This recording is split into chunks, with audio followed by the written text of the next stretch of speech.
Tonight, the Washington Post has the bombshell reporting from Bob Woodward with Trump's new attacks on Jeff Sessions and the rule of law. This goes beyond the tweets. Woodward reporting that Donald Trump told an aide Sessions was effectively a, quote, traitor just because he took the DOJ's instructions to recuse himself from the Russia probe based on his campaign history.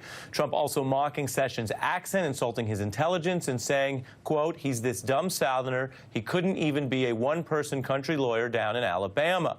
This comes a day after Trump criticized Sessions in public for those two prosecutions against Republican lawmakers, adding, quote, good job, Jeff. I'm joined by Libby Casey, a politics reporter from The Post, and Jason Johnson, a politics editor for TheRoot.com. Jason, it has become commonplace to say this is not normal and, oh, my God, what a news day. But as we're reporting, and we're going to get to Kavanaugh next, there's a lot going on. This has been a bombshell, though, and feels different because of the strength, the sturdiness, and the depth of what Woodward has uncovered. Right. So, I mean, he's got so many people on background. They've given every kind of information, every kind of indicator. And honestly, Ari, the thing that gets me about this is it's almost like a series of books now. This and Unhinged, every single story, they're confirming each other. And in the wake of a Supreme Court justice that we're now talking about, who may actually come in and have to look at this kind of behavior and determine if corruption has occurred, it sort of reminds us of how not normal this is and how serious the consequences could be if Trump gets whatever he wants, regardless of his behavior. Right. And so Jason and I are struggling with words. Maybe you can help us. There's normal. There's not normal. There's troubling or bad. Then over here, there's illegal or unconstitutional, and these are all in play. On the bad but not illegal part, I want to read General Mattis, who, again, to be fair and accurate, is disputing this. So you have Bob Woodward's longstanding reputation, which I've discussed on the program tonight in his reporting in your paper, and you have Mattis now disputing it. But let me read the reporting so folks can judge it themselves. At a National Security Council meeting in January, Trump disregarded the significance of the massive military presence on the Korean Peninsula, including an intelligence operation that allows the U.S. to detect these missile launches in 7 seconds versus a full 15 minutes from Alaska. Trump questioned why the government was even spending resources in this region. Woodward writing the quote, Trump said, we're doing this in, Mattis was saying, we're doing this in order to prevent World War III. Trump leaves the meeting, and Woodward recounts that Mattis was exasperated and alarmed, telling close associates the president acted like and had the understanding of a 5th or 6th grader. Also of concern in a relationship with Mattis is that allegedly, according to this reporting, he wanted to assassinate Assad. And what's fascinating about this exchange is he says, basically, let's kill him. And Mattis says, we'll get right on it, hangs up the phone, then tells the senior aide, we're not going to do any of that. We're going to be more measured. So Bob Woodward calls this essentially an administrative coup d'etat. And so you do see members of the administration stepping in and trying to measure what President Trump is doing. Well, you make such an important point. To build on that, we're talking about, separate from the corruption and the criminal questions, we're talking about what looks like, in this account, a fan fiction presidency.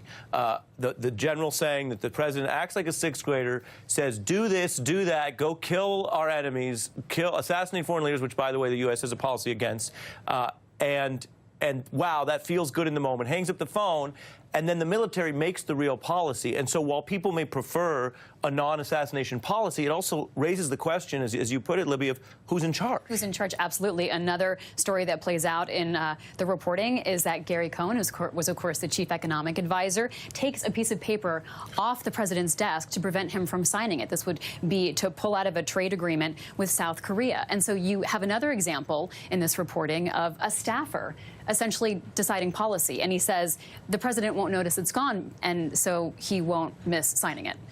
That says a lot. So you've got the bad behavior. You've got the language that's offensive. I mean, you know, if we see General Mattis in this saying that he's acting like a 5th or 6th grader, I think most 5th or 6th graders know that you don't use words like mentally retarded to describe anyone, much less the Attorney General of the United States. But then you've got the question of who's in control, and then it goes all the way up to the legal hot water you're talking about, as your guests were just referring to, the Mueller investigation.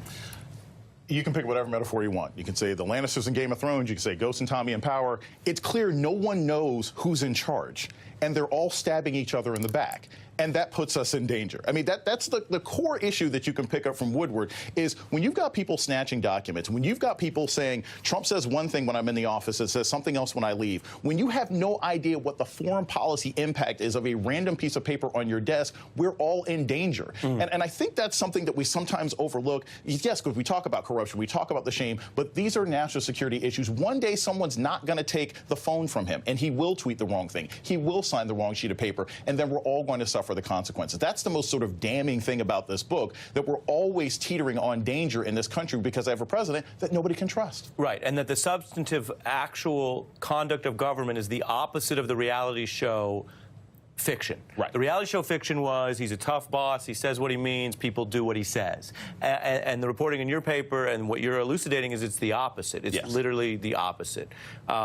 On a lighter note, I appreciate you wearing your Make America Great Again tie. I try to. I know where you stand. And yeah, exactly. You know, MAGA for life. You know, it's actually tattooed across my belly. Just can't see it. It's like Thug Life, but exactly. for MAGA. But for MAGA. Okay, great. No ties on me. We're gonna, you know what? Neutral What's the journalist. saying in TV news? We're gonna leave it there. We're gonna leave it there. My thanks to Libby and Jason. Coming up, I am.